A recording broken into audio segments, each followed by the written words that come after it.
नमस्कार दोस्तों, स्वागत है आपका हमारे YouTube चैनल जरदारी क्लासेस में। दोस्तों, इंडियन इकोनॉमी यानी भारतीय अर्थव्यवस्था का आज ये दूसरा लेक्चर है और इसमें हम चर्चा करेंगे राष्ट्रीय आय यानी नेशनल इनकम के बारे में। तो बहुत ही महत्वपूर्ण टॉपिक होने वाला है ये भारतीय अर्थव्यवस्था का।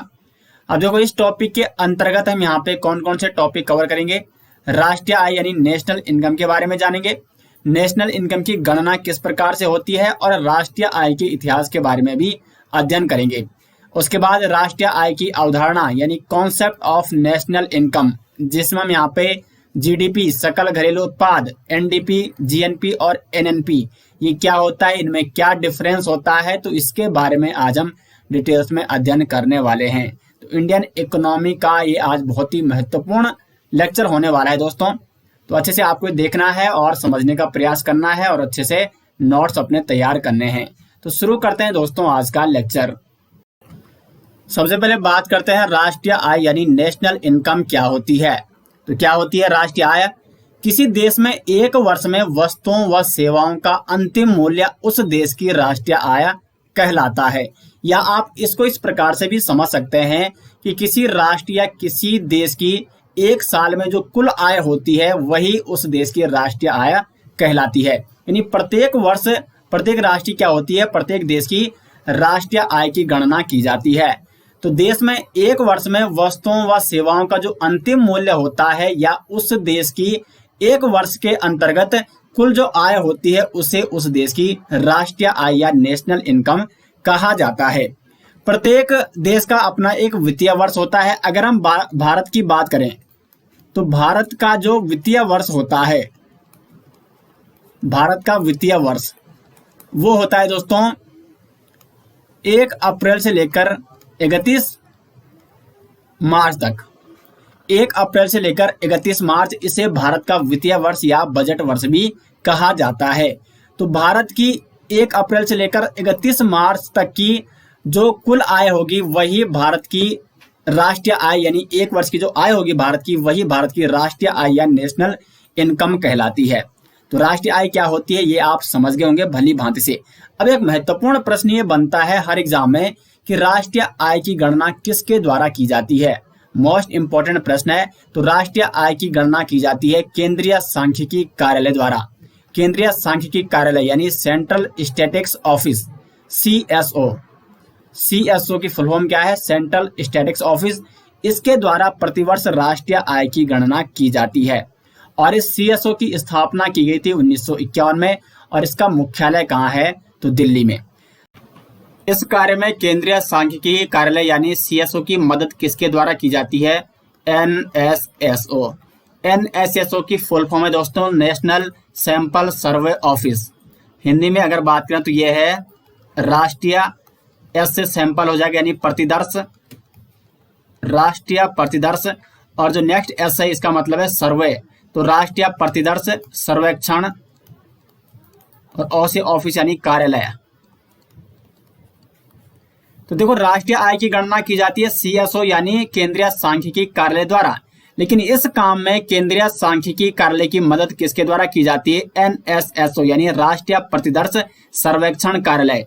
इसकी स्थापना कब हुई थी, एनएसएसओ की स्थापना तो 1950 में हुई थी। और एनएसएसओ का कार्य क्या है, तो ये सीएसओ यानी केंद्रीय सांख्यिकी कार्यालय की मदद करता है राष्ट्रीय आय की गणना में।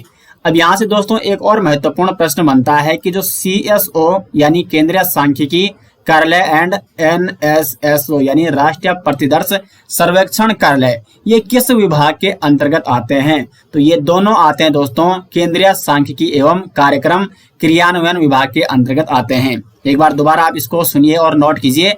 ये दोनों जो कार्यालय हैं ये आते हैं केंद्रीय सांख्यिकी एवं कार्यक्रम क्रियान्वयन कार्यालय या विभाग के अंतर्गत। ये दोनों कार्यालय आते हैं, दोनों विभाग कार्य करते हैं। तो यहाँ तक तो आपको समझ में आ गया राष्ट्रीय आय क्या होती है और राष्ट्रीय आय यानी नेशनल इनकम की गणना किसके द्वारा की जाती है। अब दोस्तों यहाँ पे चर्चा करते हैं राष्ट्रीय आय यानी नेशनल इनकम के इतिहास के बारे में। तो कुछ प्रमुख ऐतिहासिक पॉइंट पे हम यहाँ पे चर्चा करेंगे। सर्वप्रथम जो भारत की राष्ट्रीय आय यानी नेशनल इनकम की गणना की गई थी वो किसके द्वारा की गई थी? दादा भाई नेरोजी द्वारा इसकी गणना की गई थी। और दादा भाई नेरोजी की एक प्रसिद्ध पुस्तक है poverty and un British rule in India, बहुत ही महत्वपूर्ण पुस्तक है। और इसमें इन्होंने कहा था कि भारत की जो उस समय की आय थी, प्रति व्यक्ति आय, 1868 में जो भारत की प्रति व्यक्ति आय थी, पर कैपिटा इनकम,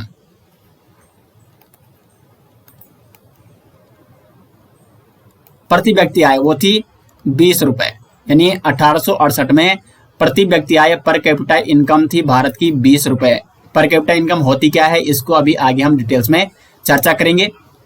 तो ये किसने अनुमान लगाया था, किसने यहाँ पे गणना की थी? दादा भाई नेरोजी ने सर्वप्रथम भारत की राष्ट्रीय आय की गणना की थी और भारत की पर कैपिटा इनकम यानी प्रति व्यक्ति आय की गणना भी की थी, और उन्होंने ये 20 रुपए बताई थी 1868 में। उसके बाद 1911-12 में फिरले सिराज ने भारत की प्रति व्यक्ति आय का अनुमान लगाया था, और उस समय भारत की जो प्रति व्यक्ति आय यानी पर कैपिटा इनकम थी वो थी 49 रुपए, 49 रुपए हो गई थी। सर्वप्रथम वैज्ञानिक पद्धति से राष्ट्रीय आय की गणना किसने की थी? तो वो की थी VKRV राव। तो ये कुछ प्रमुख ऐतिहासिक बिंदु थे नेशनल इनकम यानी राष्ट्रीय आय के बारे में। उसके बाद यहाँ पे जब भारत स्वतंत्र होता है तो एक समिति का गठन किया जाता है, राष्ट्रीय आय समिति। राष्ट्रीय आय समिति का गठन किया गया 1949 में, 1949 में, और इसकी अध्यक्षता किसने की थी? Professor PC Mahalanobis. बहुत ही महत्वपूर्ण है, राष्ट्रीय आय समिति का अध्यक्ष किसे बनाया गया था? Professor PC Mahalanobis. Professor PC Mahalanobis, इनका जन्म होता है दोस्तों 29 जून को। और ये 29 जून क्यों है महत्वपूर्ण? क्योंकि इनके जन्म दिवस के उपलक्ष्य में भारत में मनाया जाता है राष्ट्रीय सांख्यिकी दिवस। राष्ट्रीय सांख्यिकी दिवस। तो राष्ट्रीय सांख्यिकी दिवस कब मनाया जाता है? 29 जून को मनाया जाता है। किसके जन्म दिवस के उपलक्ष्य पर? प्रोफेसर PC महालनोबिस, जो कि राष्ट्रीय आय समिति के अध्यक्ष थे उस समय। और इस राष्ट्रीय आय समिति के 2 अन्य सदस्य भी थे, डॉक्टर R गॉडगिल और VKRV राव, जिन्होंने सर्वप्रथम वैज्ञानिक पद्धति से राष्ट्रीय आय की गणना की थी। राष्ट्रीय आय समिति के बाद यानी 1949 के बाद जब इसका गठन हो जाता है तो 2 मई 1951 को CSO यानी सेंट्रल स्टैटिस्टिक्स ऑफिस, इसकी यहाँ पे क्या की गई थी? स्थापना की गई थी। CSO के बारे में मैं आपको इससे पहले भी बता चुका हूँ, केंद्रीय सांख्यिकी कार्यालय, जिसका मुख्य कार्य क्या है? भारत की नेशनल इनकम यानी राष्ट्रीय आय के बारे में गणना करना। तो यहाँ तक दोस्तों आपको कोई दिक्कत नहीं होनी चाहिए। अभी तक हमने नेशनल इनकम क्या होती है, नेशनल इनकम का अनुमान किसके द्वारा लगाया जाता है, और नेशनल इनकम यानी राष्ट्रीय आय से संबंधित कुछ महत्वपूर्ण ऐतिहासिक फैक्ट के बारे में हमने चर्चा की। तो यहाँ तक आपको कोई भी दिक्कत नहीं होनी चाहिए। अगर कोई दिक्कत होती है तो आप कमेंट बॉक्स में पूछ सकते हैं। आगे बढ़ते हैं और बात करते हैं राष्ट्रीय आय की अवधारणा यानी कॉन्सेप्ट ऑफ नेशनल इनकम। यानी जो राष्ट्रीय आय होती है, नेशनल इनकम होती है, उसको ज्ञात करने के लिए, उसकी गणना के लिए हमें किन किन चीज़ों की आवश्यकता होती है, हमें क्या क्या और अवधारणाएं चाहिए, कौन से कॉन्सेप्ट चाहिए यहाँ पे।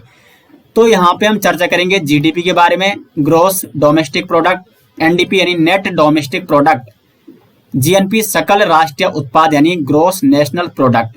देखो GDP यहाँ पे थोड़ा मैं अभी आपको बता देता हूँ, इसके बारे में अभी हम इनके बारे में डिटेल्स अध्ययन करेंगे। GDP यानी ग्रॉस डोमेस्टिक प्रोडक्ट, सकल डोमेस्टिक होता है यहाँ पे सकल घरेलू उत्पाद, यानी घर यानी सीमा में जितना भी उत्पादन हुआ है, किसी देश की सीमा में जितना भी उत्पादन होता है उसे उस देश की GDP कहा जाता है।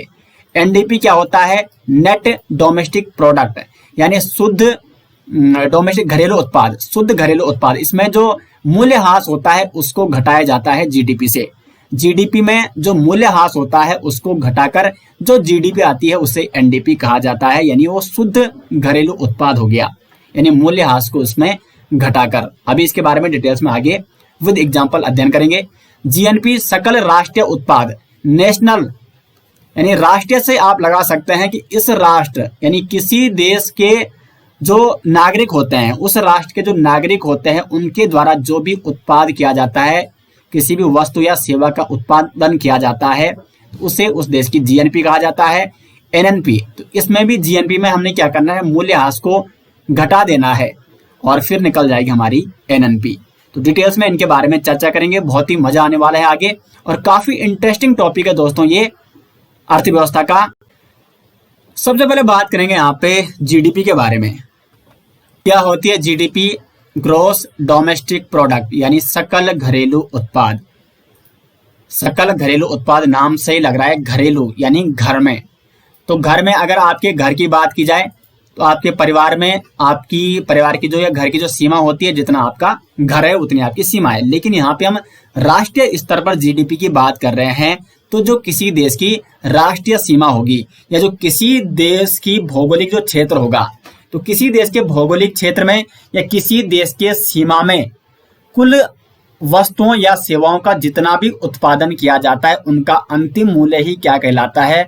उस देश की जीडीपी कहलाती है। किसी देश की सीमा में एक वित्तीय वर्ष में उत्पादित वस्तुओं व सेवाओं का अंतिम मूल्य। वित्तीय वर्ष जो बजट वर्ष होता है, जैसे भारत का है 1 अप्रैल से लेकर 31 मार्च तक, तो इस वित्तीय वर्ष में जो उत्पादित वस्तु या सेवाएं हैं उनका जो अंतिम मूल्य होता है वो उस देश की जीडीपी कहलाती है। लेकिन विशेष बात क्या है इसमें? देखो, इसमें कुछ महत्वपूर्ण फैक्ट इसी परिभाषा में छिपे हुए हैं। अभी विद एग्जांपल इसको आपको समझाया जाएगा। देखो क्या लिखा है इसमें, किसी देश की सीमा में। तो मानो देखो ये है भारत का मैप इस प्रकार से, ठीक है। तो यहाँ पे ये बोल रहा है कि किसी देश की सीमा, तो जो भारत की जो भी ये भौगोलिक क्षेत्र, भारत का भौगोलिक सीमा है, तो इसके अंतर्गत जितना भी उत्पादन होगा वो क्या कहलाएगा? भारत की जीडीपी कहलाएगी। अब देखो ये तो भारत की भौगोलिक सीमा है, जो स्थलीय सीमा है। लेकिन यहाँ पे क्या होता है, माना जो ये समुद्र है, जो भारत है वो तीनों ओर से यहाँ पे समुद्र से घिरा हुआ है। तो क्या जो समुद्र में यहाँ पे उत्पादन हो रहा है, या समुद्र में जो भी उत्पादन या वस्तुओं या सेवाओं का जो भी उत्पादन हो रहा है, माने यहाँ पे कोई मछुआरा जाता है, वो मछलियां पकड़ता है, तो क्या वो भारत की जीडीपी में शामिल किया जाएगा? क्योंकि ये तो भारत की सीमा के बाहर है। लेकिन दोस्तों यहाँ पे क्या होता है, हर देश की एक निश्चित समुद्री सीमा भी होती है। तो यहाँ से लगभग 200 NM यानी 200 नॉटिकल मील, ये क्या होती है? समुद्री सीमा होती है। और जो एक नॉटिकल मील इक्वल टू होता है 1.8 किलोमीटर। तो 200 नॉटिकल मील यानी यहाँ पे अगर एक किलोमीटर की बात करें, 200 नॉटिकल मील, तो ये हो जाएगा आपका 370.4 किलोमीटर। तो भारत की इस स्थलीय सीमा से लेकर 200 नॉटिकल मील तक जो समुद्री सीमा है, वहां तक जो भी उत्पादन होगा वो भारत के भौगोलिक क्षेत्र में उत्पादन माना जाएगा। तो ये भारत की क्या हो जाएगी? ये समुद्री सीमा हो जाएगी। हर देश में यही होता है। तो यहाँ पर कोई मछुआरा अगर मछली पकड़ता है तो वो भी भारत की जीडीपी में शामिल किया जाता है, ठीक है। तो 200 नॉटिकल मील जो भी समुद्री सीमा है वो भी भारत की भौगोलिक सीमा के अंतर्गत ही आएगी, भारत के भौगोलिक क्षेत्र में ही आएगा। और भारत की सीमा या भौगोलिक क्षेत्र में जो भी उत्पादन होता है वस्तुओं का या सेवाओं का, वो जीडीपी में आता है। तो ये तो आप समझ गए होंगे यहाँ पे। अब यहाँ पे मैं बात कर रहा हूँ भौगोलिक क्षेत्र की। भौगोलिक क्षेत्र, भौगोलिक क्षेत्र में क्या क्या आते हैं? एक तो समुद्री सीमा मैंने आपको बता दी है। देखो ये तो है ही, ये तो आप तो जो आंतरिक सीमा ये तो आप सभी जानते हैं, यानी जो सीमा दिख रही है उसके अंतर्गत जो भी उत्पादन होगा वो उस देश की सीमा में उत्पादन हुआ माना जाएगा। तो ये तो जीडीपी के अंतर्गत आएगा ही आएगा, चाहे वो यहाँ पे उत्तराखंड में हो, चाहे वो यहाँ पे गुजरात में हो, चाहे वो यहाँ पे जम्मू कश्मीर में हो, चाहे वो उधर केरला में हो। कहीं भी अगर भारत की सीमा में उत्पादन हुआ है वस्तुओं और सेवाओं का अंतिम मूल्य, वो जीडीपी माना जाएगा भारत की। लेकिन साथ ही साथ कुछ अन्य महत्वपूर्ण फैक्ट, जैसे समुद्री सीमा 200 नॉटिकल मील। उसके बाद अगर भारत का कोई अंतरिक्ष यान या भारत का कोई उपग्रह वो अंतरिक्ष में भेजे गए भारत के द्वारा अंतरिक्ष में, तो अगर वहां से वो कुछ पैसे कमा के देता है, कुछ उत्पादन करता है, तो देखो इस अंतरिक्ष यान या जो ये उपग्रह भारत द्वारा भेजा गया है, इसका ये कहाँ बनाया गया? भारत में बनाया गया, तभी तो ये भारत द्वारा वहां भेजा गया। तो उसका जो भी वो उत्पादन करेगा, जो भी वो पैसे कमा के देगा, वो भी भारत की जीडीपी में शामिल किया जाएगा। उसके बाद अगर तीसरा पॉइंट में यहाँ पे बताऊं, तो जो भी जहाज होते हैं, जहाज या वायुयान, तो चाहे वो ये कोई जहाज यहाँ से क्या कर रहा है, यात्रा कर रहा है, और ये इस जो भारत की समुद्री सीमा इससे अगर बाहर भी चला गया, इधर इधर होके कुल मिला के यहाँ, तो इसमें जितना भी खर्चा हुआ वो उसमें पहले ही एडवांस फिक्स किया जाता है जब वो जहाज अपनी यात्रा आरंभ करता है। तो सारा का सारा खर्चा वो यहाँ से पहले ही क्या किया जा चुका है, उसमें निर्धारित किया जा चुका है। तो चाहे वो अगर भारत की समुद्री सीमा से बाहर भी जा चुका है और वहां पर उस पर जो भी खर्चा हुआ, जिस भी वस्तु या सेवाओं का उत्पादन हुआ, वो भी भारत की जीडीपी में सम्मिलित किया जाएगा। और चौथा पॉइंट आप यहाँ पे लिख सकते हैं, जो राजदूत होते हैं किसी विदेश में, प्रत्येक देश के राजदूत होते हैं अन्य देशों में, तो उन राजदूतों की सैलरी किसके द्वारा दी जाती है? उस देश की सरकार द्वारा दी जाती है जिस देश का वो राजदूत है। जैसे भारत का राजदूत माना अमेरिका में है, तो उसकी सैलरी कौन दे रहा है? भारत दे रहा है। उसको ट्रेनिंग किसने दी? भारत ने दी। तो कुल मिला के राजदूत भी किस में आते हैं? ये भी आते हैं आपके जीडीपी में। ये सारे यहाँ पे जो ये भारत के भौगोलिक क्षेत्र में आते हैं। समुद्री सीमा हो गया, अंतरिक्ष हो गया, जहाज या वायुयान, राजदूत, ये सारे भौगोलिक क्षेत्र में आ रहे हैं। और इन सब में जो भी वस्तुओं व सेवाओं का उत्पादन हो रहा है, क्योंकि ये राजदूत भी क्या कर रहा है? सेवा का उत्पादन कर रहा है, सेवा दे रहा है। लेकिन इस सेवा के बदले जो सैलरी दी जा रही है वो किसके द्वारा दी जा रही है? तो वो भारत सरकार द्वारा दी जा रही है। तो ये सारा का सारा किसमें शामिल किया जाएगा? भारत की जीडीपी में शामिल किया जाएगा। तो जीडीपी दोस्तों यहाँ पे आप समझ गए होंगे कि किस प्रकार से जो जीडीपी होती है उसको निर्धारित किया जाता है। और जीडीपी एक्चुअल में होती क्या है? सकल घरेलू उत्पाद, यानी किसी देश या किसी राष्ट्र की सीमा में भौगोलिक क्षेत्र में जितना भी उत्पादन हुआ है वस्तुओं और सेवाओं का, उसे उस देश की जीडीपी कहा जाता है। अब दोस्तों हम बात करेंगे जीडीपी की गणना के बारे में। किस प्रकार से हम जीडीपी की गणना कर सकते हैं? तो जीडीपी की गणना हम दो प्रकार से कर सकते हैं। एक तो करंट प्राइस यानी चालू कीमतों पर, और दूसरी हम गणना कर सकते हैं कांस्टेंट प्राइस यानी स्थिर कीमतों पर। चालू कीमत जो वर्तमान में कीमत चल रही है किसी भी वस्तु की, और स्थिर कीमत या कांस्टेंट प्राइस क्या होता है? ये एक आधार वर्ष माना जाता है। किसी वित्तीय वर्ष को आधार वर्ष माना जाता है। जैसे भारत का जो आधार वर्ष है वो है वित्तीय वर्ष 2011-12। तो 2011-12 में जो कीमत रही होगी तो उसे कहा जाता है स्थिर कीमत। तो एक्चुअल जो जीडीपी होती है, जो किसी देश की जीडीपी की गणना की जाती है, वो इसी स्थिर कीमत यानी कांस्टेंट प्राइस पर उसकी गणना की जाती है। भारत की जीडीपी, जो वास्तविक जीडीपी की गणना की जाती है, वो किस आधार पर की जाती है? इसी स्थिर कीमतों पर, जो कि वित्तीय वर्ष 2011-12 में कीमत रही होगी। तो यह समझना आपके लिए बहुत ही महत्वपूर्ण है। चालू कीमत पर किस प्रकार से जीडीपी की गणना होती है, और जीडीपी चालू कीमत पर ज्यादा ग्रोथ क्यों करती है, ज्यादा मतलब ऊपर क्यों जाती है? क्योंकि जीडीपी चालू कीमत पर बहुत ज्यादा दिखाई देती है, लेकिन एक्चुअल अगर स्थिर कीमतों पर निकाली जाए तो वो कम हो जाती है। तो वास्तविक जीडीपी कौन होती है? और यहाँ पे ये समझना आपके लिए दोनों अति आवश्यक इसलिए है क्योंकि इसके बाद अगर आप जीएनपी के बारे में हम आपको बताएंगे और नेशनल इनकम के बारे में जब आपको बताया जाएगा, तो दोनों आपको जीएनपी भी और नेशनल इनकम भी, इनकी गणना आप दो प्रकार से यानी चालू कीमतों पर और स्थिर कीमतों पर करेंगे। और इन दोनों का प्रभाव, चालू कीमतों का और स्थिर कीमतों का समान प्रभाव होता है जीडीपी पर भी, जीएनपी पर भी और नेशनल इनकम पर भी। तो किस प्रकार इफेक्ट डालेंगे यहाँ पे आपको अच्छे से अभी समझना होगा। तो सबसे पहले हम बात करेंगे चालू कीमतों पर GDP, GDP at current price. माना हम यहाँ पे प्रत्येक वर्ष की जीडीपी के बारे में गणना करते हैं, ठीक है। तो ये मैंने यहाँ पे लिख दिया है वर्ष, और यहाँ पे मैंने लिख दिया है उत्पादन।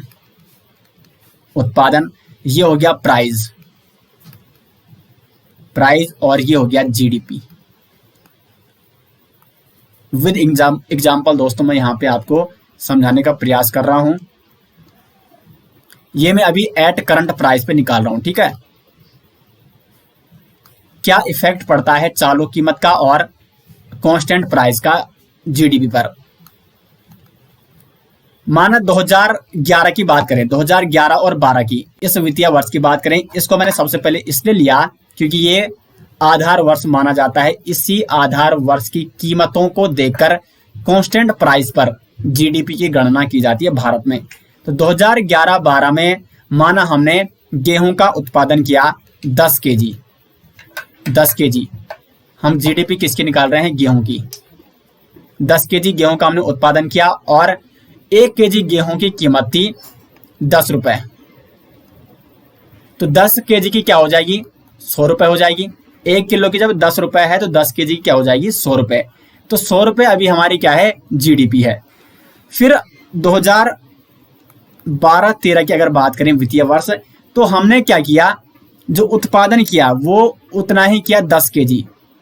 लेकिन यहाँ पे जो करंट प्राइस है इस वर्ष का, देखो करंट प्राइस में होता क्या है, उस वर्ष की जो चालू कीमत है, उस वित्तीय वर्ष की जो चालू कीमत है उसको आधार माना जाता है। उत्पादन तो माना ही जाता है आधार, लेकिन जो उस वर्ष का चालू कीमत है उसको भी माना जाता है। तो इस वर्ष जो चालू कीमत है, जो प्राइस है, वो प्राइस बढ़ चुका है। तो प्राइस कितना हो गया है? 12 रुपए। तो यहाँ पे अभी जीडीपी कितनी दिखाएगा? 1 किलो का 12 रुपए, तो 10 किलो का हो जाएगा 120 रुपए। अब बात करेंगे 2020-21 की। तो यहाँ पे हमने उत्पादन किया 9 केजी। देखो उत्पादन यहाँ पे घट चुका है और जो प्राइस हमने क्या कर दिया, प्राइस अभी कितना है? वो है 15 रुपए, जबकि प्राइस यहाँ पे बढ़ चुका है, कीमत बढ़ चुकी है गेहूं की पर किलो।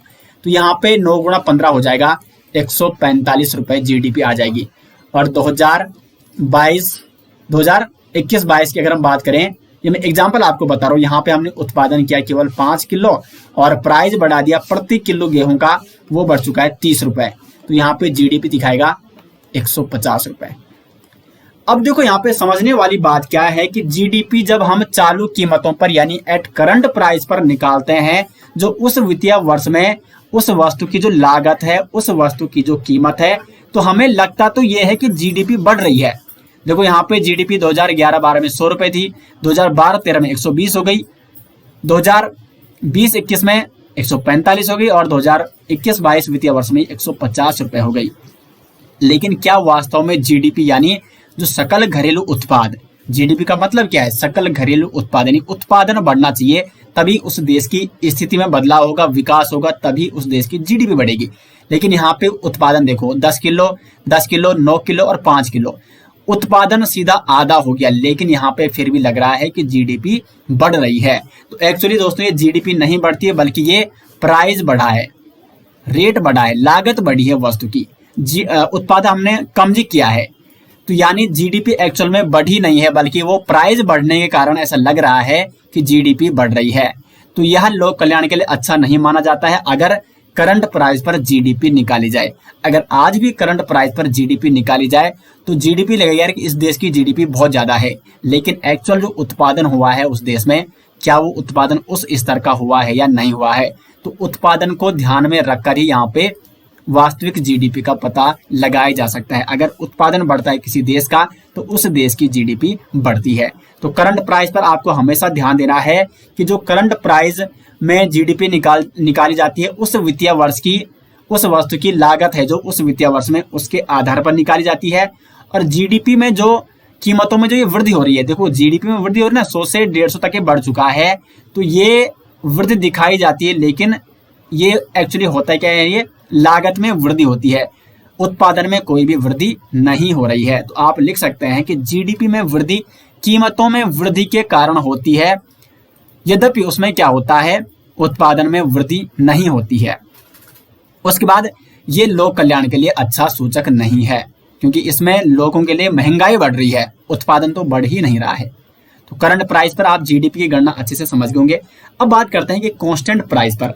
तो कांस्टेंट प्राइस पर होता क्या है, वही हम यहाँ पे एग्जांपल लेंगे।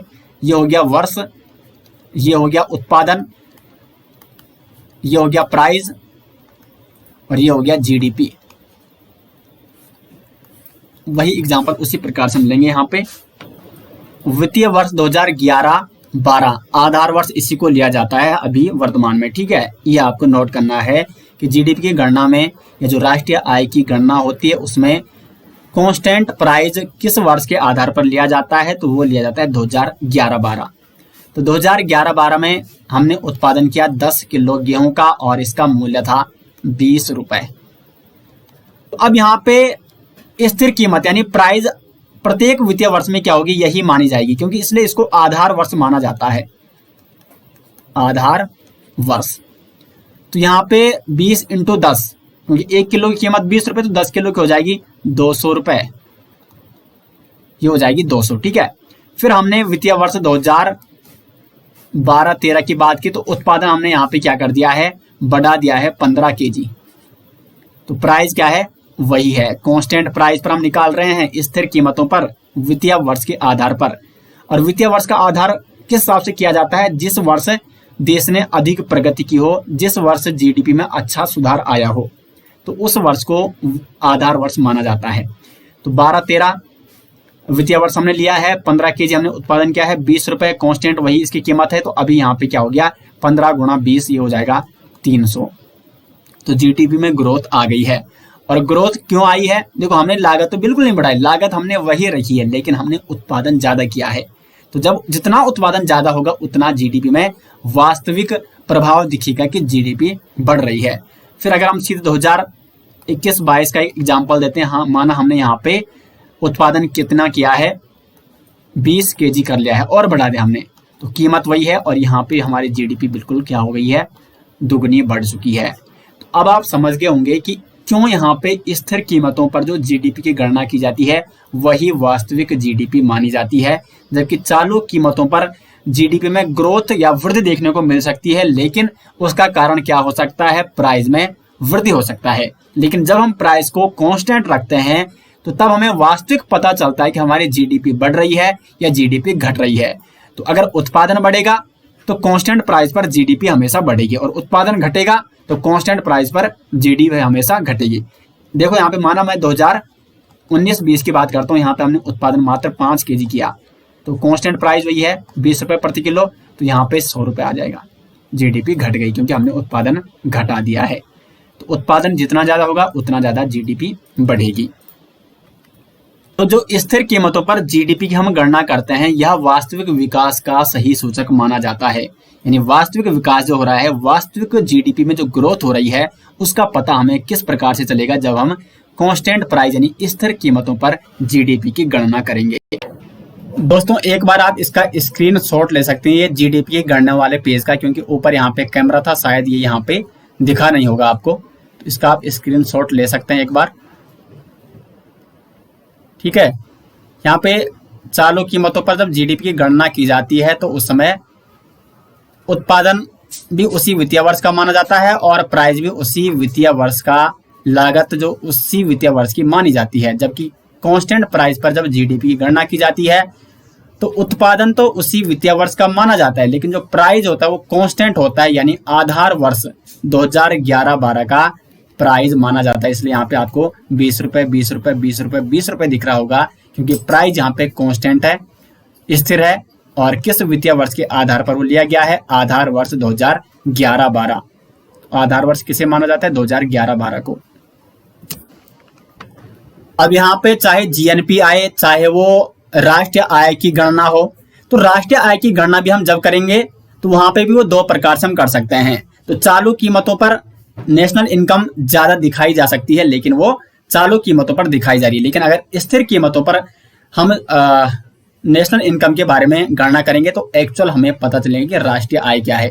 उसी प्रकार से जीएनपी, उसकी गणना भी हम दो प्रकार से कर सकते हैं। तो आपको कोई दिक्कत नहीं होनी चाहिए जीडीपी की गणना जो दो प्रकार से हमने की उसको समझने में। अब बात करते हैं दोस्तों एनडीपी यानी नेट डोमेस्टिक प्रोडक्ट, शुद्ध घरेलू उत्पाद। अभी तक हमने जीडीपी की बात की, जीडीपी यानी सकल घरेलू उत्पाद, और अब हम बात करेंगे एनडीपी यानी शुद्ध घरेलू उत्पाद के बारे में। तो क्या अंतर है जीडीपी और एनडीपी में? देखो जब भी आपको शुद्ध शब्द देखने को मिलेगा तो शुद्ध यानी आप बिल्कुल शुद्ध निकाल रहे हैं, तो शुद्ध निकालने के लिए आपको क्या करना होगा, सकल घरेलू उत्पाद यानी जो जीडीपी थी, तो जीडीपी में हमने ग्रोस डोमेस्टिक प्रोडक्ट, सकल घरेलू उत्पाद यानी उस देश की सीमा में जितना भी उत्पादन हुआ है, संपूर्ण उत्पादन हमने जीडीपी में शामिल किया था। लेकिन कहीं ना कहीं जो भी वस्तु होगी, जब कोई वस्तु बनती है तो उसका कहीं ना कहीं मूल्यह्रास भी होता है। तो मूल्यह्रास में या मूल्य में जो गिरावट आती है उसको अगर हम माइनस करते हैं सकल घरेलू उत्पाद से मूल्यह्रास, तो हमें शुद्ध घरेलू उत्पाद देखने को मिलेगा। यानी शुद्ध को प्राप्त करने के लिए हमें सकल में से घटाना है मूल्यह्रास को। मूल्यह्रास यानी डिप्रिसिएशन, मूल्यह्रास को हमें घटाना है सकल से, तब जाके हमें शुद्ध आय प्राप्त होगी। लेकिन शुद्ध घरेलू उत्पाद या एनडीपी को समझने से पहले आपको मूल्यह्रास क्या होता है ये समझना आपके लिए अति आवश्यक है। तो क्यों ना हम पहले मूल्यह्रास यानी डिप्रिसिएशन के बारे में चर्चा करें। क्या होता है डिप्रिसिएशन यानी मूल्यह्रास? तो वस्तु के मूल्य में होने वाली घिसावट या गिरावट ही क्या कहलाती है? उस वस्तु का मूल्यह्रास कहलाता है। और मूल्यह्रास की गणना हम कैसे करते हैं, कैसे हम निकालते हैं मूल्यह्रास को? तो वस्तु की आय अपॉन जीवन काल, वस्तु की आय या जो वस्तु की कीमत है, जो वस्तु की लागत है। माना ये देखो, ये मेरे हाथ में आपको पेन दिख रहा होगा। अब इस पेन की आय सपोज 200 रुपए है। सपोज के इस पेन की कीमत लगभग ऐसी है 100 या 200 रुपए, क्योंकि ये इंक वाला पेन नहीं है और इसमें नीचे स्लेट जो एक यहाँ पे स्लेट है उस पर लिखा जा रहा है, फिर आपकी स्क्रीन पे वो दिखाई दे रहा है। तो इसकी कीमत है 200 रुपए और इसका जीवन काल ये कम से कम चलेगा लगभग आपके 5 साल, क्योंकि इंक तो इसमें है नहीं कि खत्म हो जाएगी, ये लगभग आपका चलेगा 5 साल। तो अब देखो, इसका मैं अगर मूल्यह्रास निकालूं तो मूल्यह्रास, ये मेरे हाथ में जो पेन आपको दिख रहा है उसका मूल्यह्रास, मूल्यह्रास किसका? पेन का। वस्तु की आय यानी इस पेन की आय या कीमत कितनी है? तो वो है 200 रुपए और ये चलेगा लगभग आपका 5 साल, क्योंकि प्रत्येक साल ये घिस भी तो रहा है, घिसावट इसमें हो रही है। तो घिसावट जब हो रही है तो इसके मूल्य में कहीं ना कहीं गिरावट देखने को आपको मिल रही है। इसकी जो एक पिन है नीचे, ये इसमें कहीं ना कहीं घिसावट होगी और जब इसके 5 साल कंप्लीट हो जाएंगे तो ये पूरा घिस जाएगा और पेन खत्म हो जाएगा। तो अब देखो, ये इसकी आय थी, इसकी कुल कीमत थी और अपॉन जीवन काल, तो ये आगे आपका ये कितना आ जाएगा? 200 अपॉन 5, तो ये आ जाएगा 40। तो कुल मिला के देखो, 200 इसकी कीमत थी और 5 साल ही चला, 5 साल में ये समाप्त हो चुका है। तो ऐसा तो हुआ नहीं कि ये 5वें साल ही एकदम से पूरा घिस गया और 5वें साल ही समाप्त हुआ। प्रत्येक साल ये घिस रहा है और प्रत्येक साल जब इसमें घिसावट हो रही है, यानी प्रत्येक साल इसकी कीमत में कुछ ना कुछ कमी आ रही है। पहले साल इसकी 200 रुपए कीमत थी, अगले साल इसकी कीमत क्या रह जाएगी? 40 आपको माइनस करना है।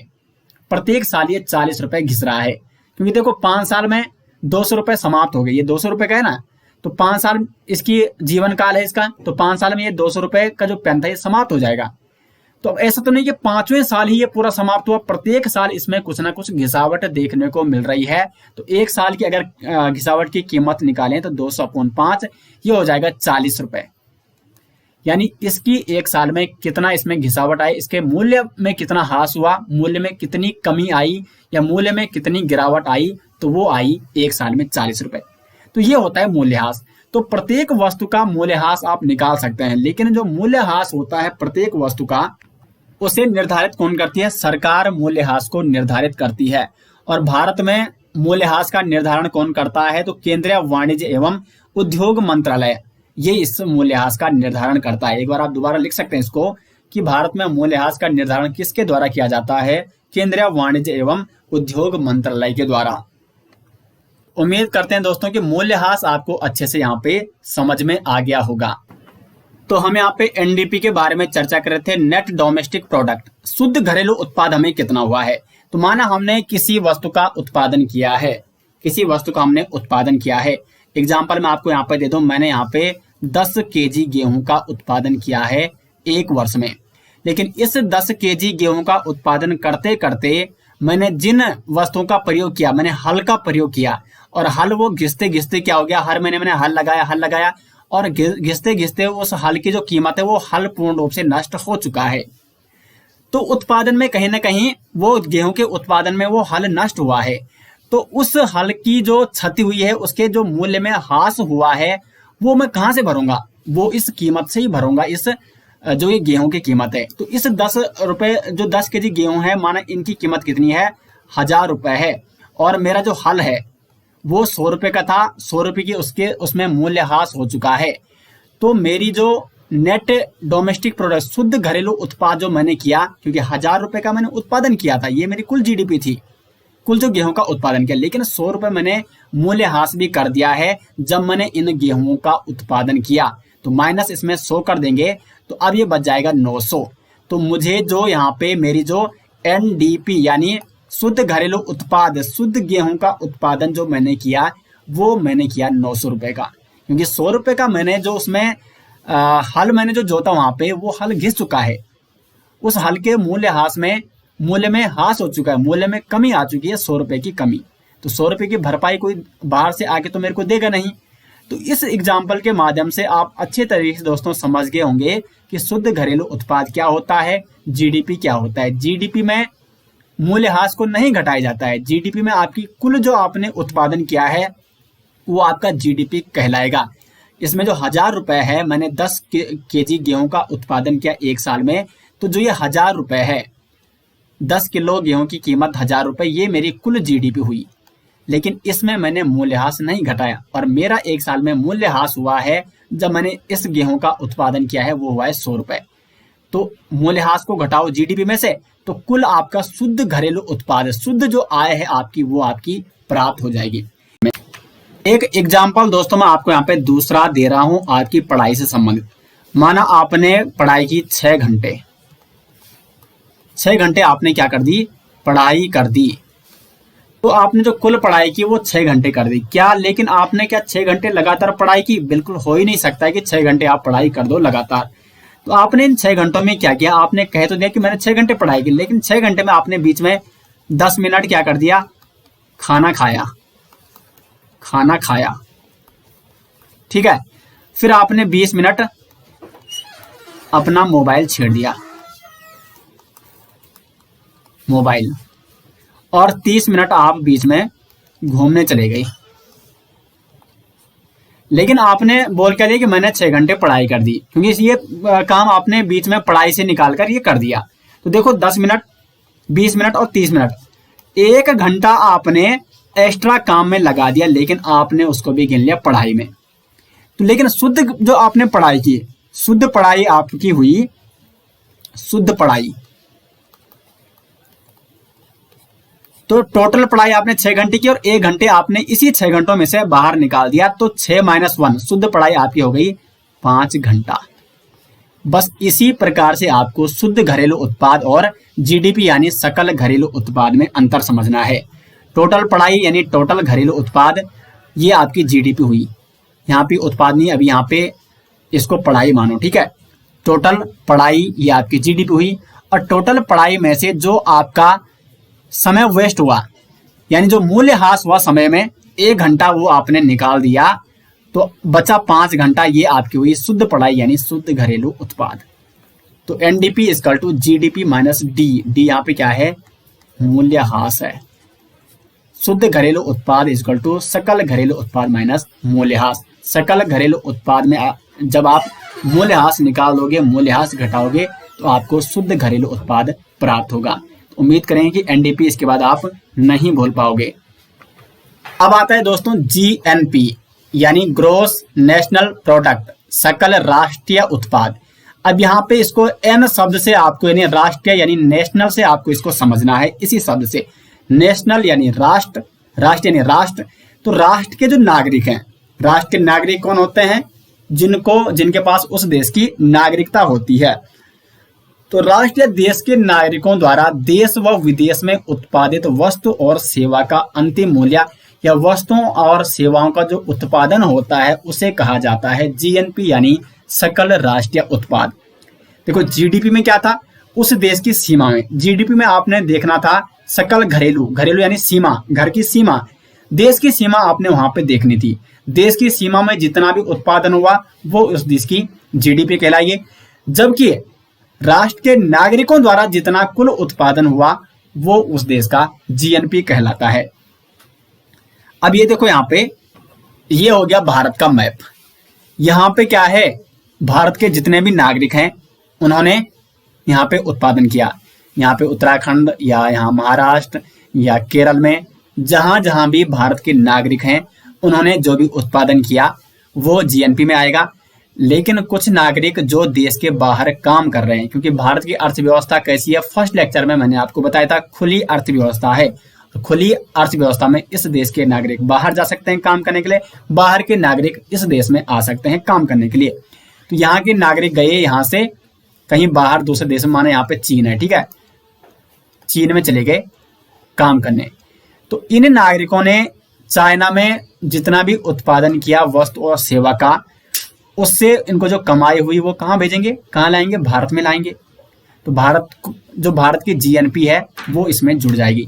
तो यानी देश के नागरिक, चाहे वो देश के अंदर हैं, देश की सीमा में है या देश की सीमा के बाहर अन्य देशों में है, तो उनके द्वारा कुल सेवाओं या वस्तुओं का जो उत्पादन होता है उसे कहा जाता है जीएनपी, सकल राष्ट्रीय उत्पाद, यानी देश के नागरिकों द्वारा उत्पादन, जिनके पास भारत की नागरिकता है उनके द्वारा जो भी उत्पादन किया गया है, चाहे वो वस्तुओं का चाहे वो सेवाओं का, उसे कहा जाता है उस देश की जीएनपी। जबकि जीडीपी में क्या था, जीडीपी में था देश की सीमा के अंदर, और वहां पे नागरिकता नहीं दी गई थी, नागरिकों के लिए वहां पे कुछ नहीं दिया गया था। यानी जीडीपी में जितना भी उत्पादन हुआ है, अब जीडीपी में देश की सीमा में उत्पादन, विदेशी कंपनियां जो यहाँ पे भारत में आई है, माना चीन की कोई कंपनी है वो भारत में आई है और यहाँ पे वो जो भी उत्पादन करेगी वो भारत की सीमा में करेगी। तो भारत की सीमा में जितना भी उत्पादन हुआ है, चाहे वो भारत के नागरिकों द्वारा या विदेशी नागरिकों द्वारा या चाइना के कंपनी द्वारा, वो उत्पादन जीडीपी में गिना जाएगा, जीडीपी में वो उसकी गणना की जाएगी। तो क्या ये वास्तविक आय है भारत की? नहीं, क्योंकि जो चाइना की कंपनी है ये उत्पादन तो यहाँ करेगी, लेकिन जो कमा कर ले जाएगी वो कहाँ ले जाएगी, अपने देश ले जाएगी। तो एक्चुअल जो इनकम, जो राष्ट्रीय आय की गणना की जाती है वो जीएनपी से ही की जाती है, क्योंकि जीएनपी में भारत के नागरिकों ने जो उत्पादन किया है देश में और विदेश में। तो अब जीएनपी की हम गणना कैसे करेंगे, जीएनपी को निकालेंगे कैसे? तो जीएनपी निकालने के लिए जीडीपी में जो विदेशियों द्वारा अर्जित किया गया आय है, अर्जित की गई इनकम है हमारे देश में, उसको घटाना है, जबकि विदेश में जो हमारे देश के नागरिकों ने अर्जित की है इनकम, अर्जित की है आय, उसको जोड़ना है जीडीपी में, तब जाके हमें जीएनपी प्राप्त होती है। तो GNP equal to GDP plus X minus M.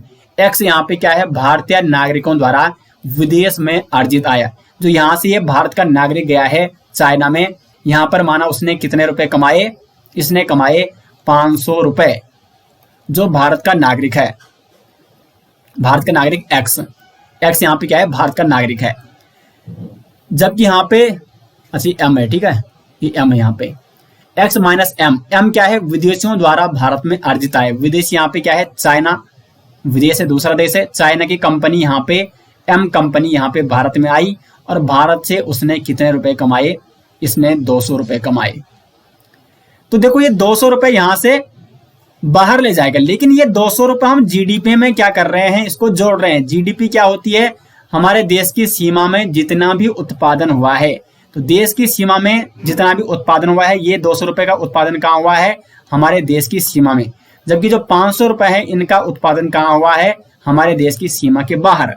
तो 500 रुपए हम जीडीपी में नहीं जोड़ेंगे, बल्कि 200 रुपए हम क्या करेंगे, जीडीपी में जोड़ेंगे। तो ये 200 रुपए हम जीडीपी में एक्चुअली जोड़ चुके हैं। तो अब अगर हमें जीएनपी निकालना है, तो जीएनपी में हमेशा क्या होता है, राष्ट्र के नागरिकों द्वारा जो उत्पादन हुआ है, और ये 200 रुपए राष्ट्र के नागरिक द्वारा नहीं बल्कि विदेशी कंपनी ने यहाँ पे उत्पादन किया है, तो ये 200 रुपए हमें जीडीपी से घटाने होंगे। तो यहाँ पे जीएनपी इक्वल टू, माना हमारे देश की जीडीपी कितनी है अभी, 1000 रुपए है, 1000 रुपए, ठीक है, एग्जाम्पल मैं आपको दे रहा हूं।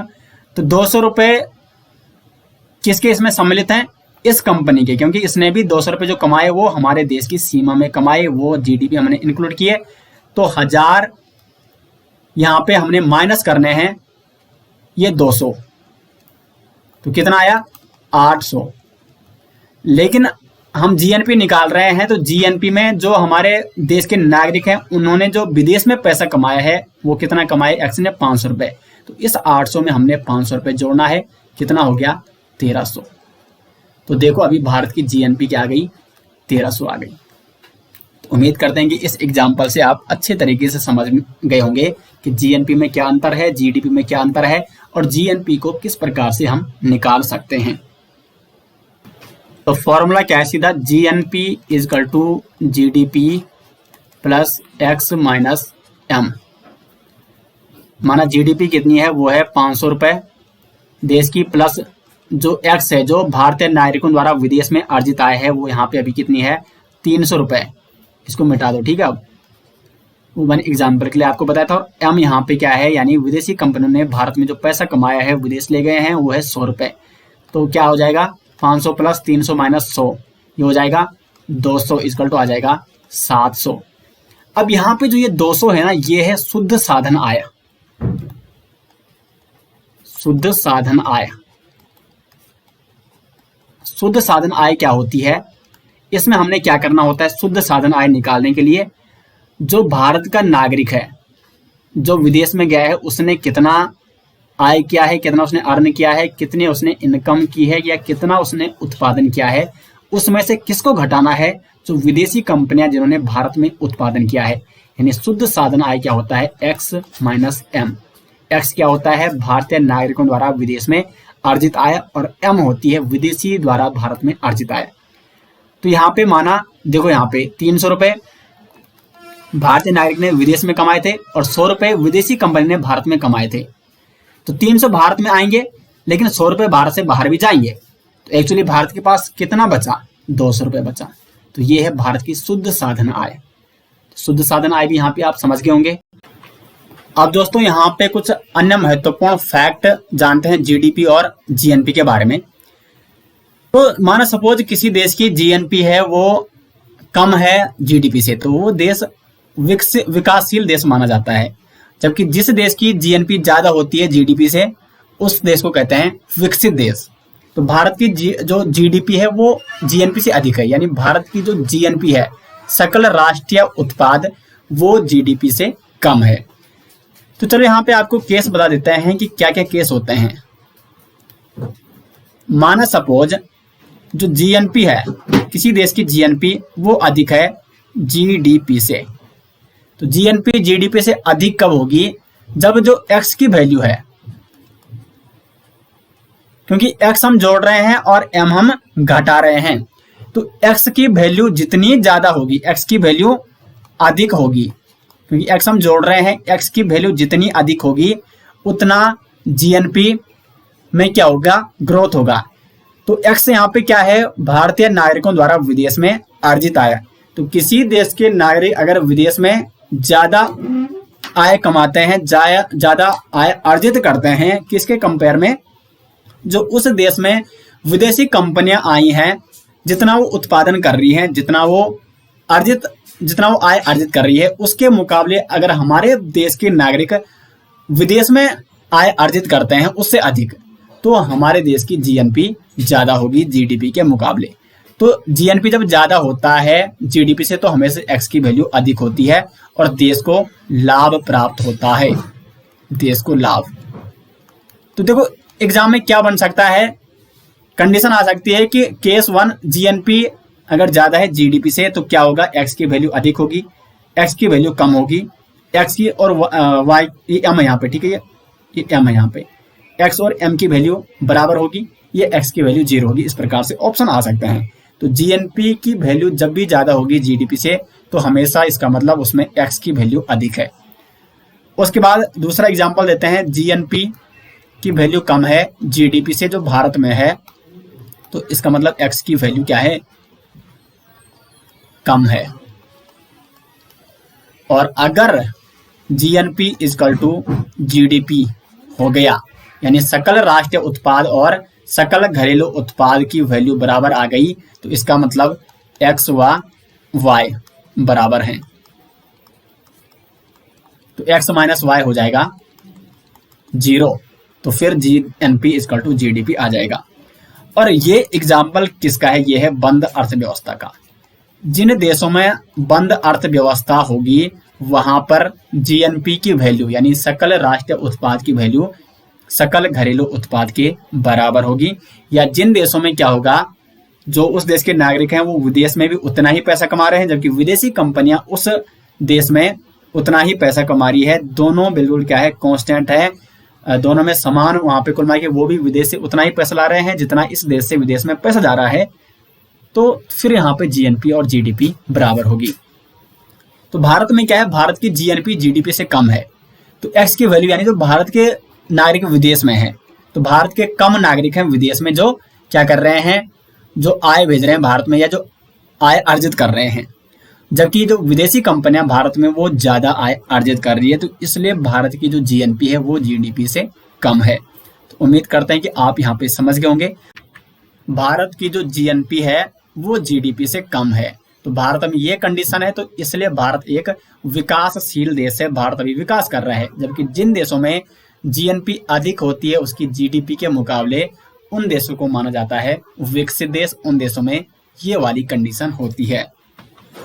तो उम्मीद करते हैं दोस्तों कि जीएनपी और जीडीपी आप अच्छी तरीके से समझ गए होंगे। अब बात करते हैं एनएनपी की, यानी शुद्ध राष्ट्रीय उत्पाद। देखो यहाँ पे शुद्ध आ गया, तो मैंने आपको कहा था कि जब भी शुद्ध आएगा तो आपको क्या करना है, सकल में से क्या घटा देना है, मूल्यह्रास घटा देना है। लेकिन शुद्ध किसके लिए पूछा गया है, राष्ट्रीय उत्पाद के लिए पूछा गया है। तो शुद्ध राष्ट्रीय उत्पाद निकालने के लिए हमें सकल राष्ट्रीय उत्पाद में से मूल्यह्रास घटाना होगा। ये केस जीडीपी में आ चुका है, वहां पे था जीडीपी, तो फिर हमने एनडीपी निकाला था, शुद्ध घरेलू उत्पाद। तो शुद्ध घरेलू उत्पाद के लिए हमने जीडीपी में से मूल्यह्रास घटाया था। तो यहाँ पे शुद्ध राष्ट्रीय उत्पाद निकालने के लिए सकल राष्ट्रीय उत्पाद में से मूल्यह्रास घटाना होगा। तो सकल राष्ट्रीय उत्पाद में से मूल्यह्रास को घटाने पर हमें एनएनपी प्राप्त होता है। NNP equal to GNP minus D. शुद्ध सकल राष्ट्रीय उत्पाद में से हमने मूल्यह्रास घटाना है। तो माना देखो शुद्ध राष्ट्रीय उत्पाद, इसी से हमें पता चलता है कि एक्चुअल जो राष्ट्र की आय है, इनकम, वो कितनी है, क्योंकि यहाँ से हमने मूल्यह्रास भी घटा दिया है। मूल्यह्रास मैंने आपको डिटेल्स में अभी समझा दिया है, जीडीपी में भी यही केस आया था। तो उम्मीद करते हैं कि वहां से आप इसको अच्छे से समझ गए होंगे। एग्जाम्पल समझते हैं, शुद्ध राष्ट्रीय उत्पाद, माना सकल राष्ट्रीय उत्पाद कितनी आई टोटल, इस देश के नागरिकों ने जितना भी उत्पादन किया है वो क्या है, माना 2000 का। लेकिन इसमें जो उत्पादन के समय कुछ क्या हो गया, मूल्यह्रास हो चुका है, कुछ वस्तुओं की हानि हो चुकी है, या कोई जो सामान है उसको नुकसान हो चुका है, कोई टूट फूट चुका है, मूल्य में ह्रास हो चुका है, गिरावट आ चुकी है, तो उसको घटाना इससे। तो मानो वो 200 रुपये है, तो वो इसी से हमें देना पड़ेगा। तो फिर ये कितना हो जाएगा, ये आ जाएगा 1800। शुद्ध राष्ट्रीय उत्पाद क्या हो जाएगी हमारी, 1800 हो जाएगी। देखो एक्चुअली में हमें जो सकल राष्ट्रीय उत्पाद, जब हमने जीएनपी की गणना की तो हमें पता चला कि हमारी जीएनपी कितनी है, 200 है। लेकिन हमने उसमें मूल्यह्रास तो घटाया ही नहीं था। लेकिन एक्चुअल में जब हमने मूल्यह्रास देखा कि मूल्यह्रास 200 रुपये का हो रखा है, तो वो हमें घटाने पड़े, और तब जाके हमें एक्चुअल जो हमें पता चला कि हमारा जो राष्ट्रीय उत्पाद है, शुद्ध राष्ट्रीय उत्पाद, वो कितना है, 1800 है। तो एनएनपी भी दोस्तों यहाँ पे कंप्लीट हो चुकी है, और आज की वीडियो लगभग कंप्लीट हो चुकी है ये। लेकिन एक और पॉइंट शायद मैं आपको बताना भूल गया, इसलिए मेरे को इंक्लूड करना चाहिए था। हम यहाँ पे बार बार क्या बात कर रहे हैं कि जो जीडीपी है वो क्या है, उस देश में उत्पादित वस्तुओं और सेवाओं का अंतिम मूल्य, या जो क्या है एनडीपी है, वो क्या है, उस देश के, एनडीपी नहीं जीएनपी, सकल राष्ट्रीय उत्पाद, उस देश के नागरिकों द्वारा जो उत्पादित वस्तु और सेवा का अंतिम मूल्य। बार बार हम इस अंतिम मूल्य की चर्चा कर रहे हैं। तो क्यों हमने ये अंतिम मूल्य लिखा है, यहाँ पे हमने सीधा मूल्य क्यों नहीं लिखा है, अंतिम मूल्य हम बार बार इसको क्यों लिख रहे हैं, वो मैं आपको यहाँ पे बताता हूँ। चलो यहाँ पे हम बता देते हैं कि अंतिम मूल्य क्या है और क्यों ये जरूरी है। मतलब इसी के आधार पर हम जीडीपी की गणना क्यों करते हैं, या हम सकल जो हमारे क्या है राष्ट्रीय उत्पाद है, सकल राष्ट्रीय उत्पाद जीएनपी की गणना के लिए हम अंतिम मूल्य क्यों चाहिए। एग्जाम्पल से समझते हैं। माना हमने क्या कर दिया, 10 केजी गेहूं उगाया, और इस 10 केजी गेहूं की कीमत कितनी है, 1000 रुपए है। अब इस 10 केजी से मैंने क्या कर दिया, इसका आटा बनाया, चक्की में ले गया। तो जब इसकी पिसाई हो रही थी, इस 1000 रुपए मैंने पूरा पिसाई है 10 किलो, ठीक है। तो इस 1000 रुपए आटे की जो पिसाई हो रही थी, तो 1 किलो यानी कुल मिला के 1000 रुपए की जब पिसाई हो रही थी, तो उसने क्या कर दिया, 200 रुपए इसका पिसाई ले ली, जो हमने चक्की में इसको ले गए। तो चक्की में 1000 रुपए तो इसकी कीमत थी, लेकिन प्लस इसमें 200 रुपए उसने गेहूं की पिसाई ले ली, और ये बन गया आटा। तो अब इसकी कीमत कितनी है, वो है 1200। फिर 8 हमने कहाँ भेजे, इसको हमने ट्रांसपोर्ट किया, गाड़ी द्वारा हमने इसको कहाँ भेज दिया, किसी कंपनी में भेज दिया। और ट्रांसपोर्ट का जो चार्ज लग गया वो लग गया 200 रुपये, इसमें एक्स्ट्रा लग गया। तो अब इसकी कीमत हो चुकी है प्लस 1200 इसकी कीमत थी और 200 एडवांस लग चुकी है, तो 1400। फिर कंपनी ने क्या बनाया, इसके बिस्कुट बनाए। कंपनी ने क्या बना दिए, इसके बिस्किट बना दिए। तो 1400 का ये आटा था, टोटल इसकी कीमत अभी 1400 है, ठीक है। बिस्किट बना दिए और बिस्किट में कंपनी का जो भी मशीन लगी है उसमें, जो भी मशीन में जो जिन लोगों ने भी कार्य किया, 1000 रुपये कंपनी का खर्चा है। 1400 रुपये तो इस आटे की कीमत थी, 1000 रुपये कंपनी का खर्चा आ गया। तो क्या हुआ, 4 और 1 2, ये हो गया 2400। अब देखो, जो हम यहाँ पे जीडीपी निकालेंगे तो हम किसके निकालेंगे, इन बिस्कुटों के निकालेंगे। मतलब जो कीमत हम देखेंगे वो अंतिम मूल्य क्या हो गया, अब इन 10 किलो गेहूं का वो हो गया 2400। इन 10 किलो कंप्लीट जो 10 किलो थी जिनकी कीमत 1000 रुपये थी, उनके हमने आटा बनाया, फिर आटे को ट्रांसपोर्ट करके कंपनी में भेजा, कंपनी बिस्किट बनाए कंपनी ने, और उनकी कीमत अभी कितनी हो चुकी है, 2400 रुपये हो चुकी है। तो हम अंतिम मूल्य, क्योंकि ये जो 1000 रुपये ना वो भी इसी में सम्मिलित है, 1000 रुपये, ये देखो ये 1000 रुपये, यहाँ पे हमने 200 1200 हुए, तो कहीं ना कहीं जो 1000 रुपये है ये मिला के ही यहाँ पे 2400 हुआ है एक्स्ट्रा खर्चा लगा के। तो अंतिम मूल्य क्या है, इन 10 किलो गेहूं का जब बिस्कुट बने, जब ये बिकेंगे तो बिस्कुट के रूप में बिकेंगे, तो अंतिम मूल्य इसका 2400 हो जाएगा। तो हमें जो उत्पादन हुआ है वो कितने का हुआ है, टोटल 2400 का हमने उत्पादन किया है। तो इसलिए हमेशा जीडीपी या वो आपकी क्या हो, जीएनपी हो, तो उसमें हम क्या देखते हैं कि जो वस्तु या सेवा है उनका अंतिम मूल्य देखते हैं। वस्तु और सेवा का जो हमने उत्पादन किया है उसका अंतिम मूल्य वो हम जीडीपी में या जीएनपी में देखते हैं। तो ये था दोस्तों आज का टॉपिक, और काफी महत्वपूर्ण टॉपिक था, बड़ा टॉपिक भी हो गया, लेकिन बहुत सारे फैक्ट हमने आज आपको यहाँ पे कंप्लीट कराए। तो उम्मीद करते हैं कि आपको वीडियो पसंद आई, और अगर आपको वीडियो पसंद आई है तो वीडियो को लाइक और शेयर जरूर करें।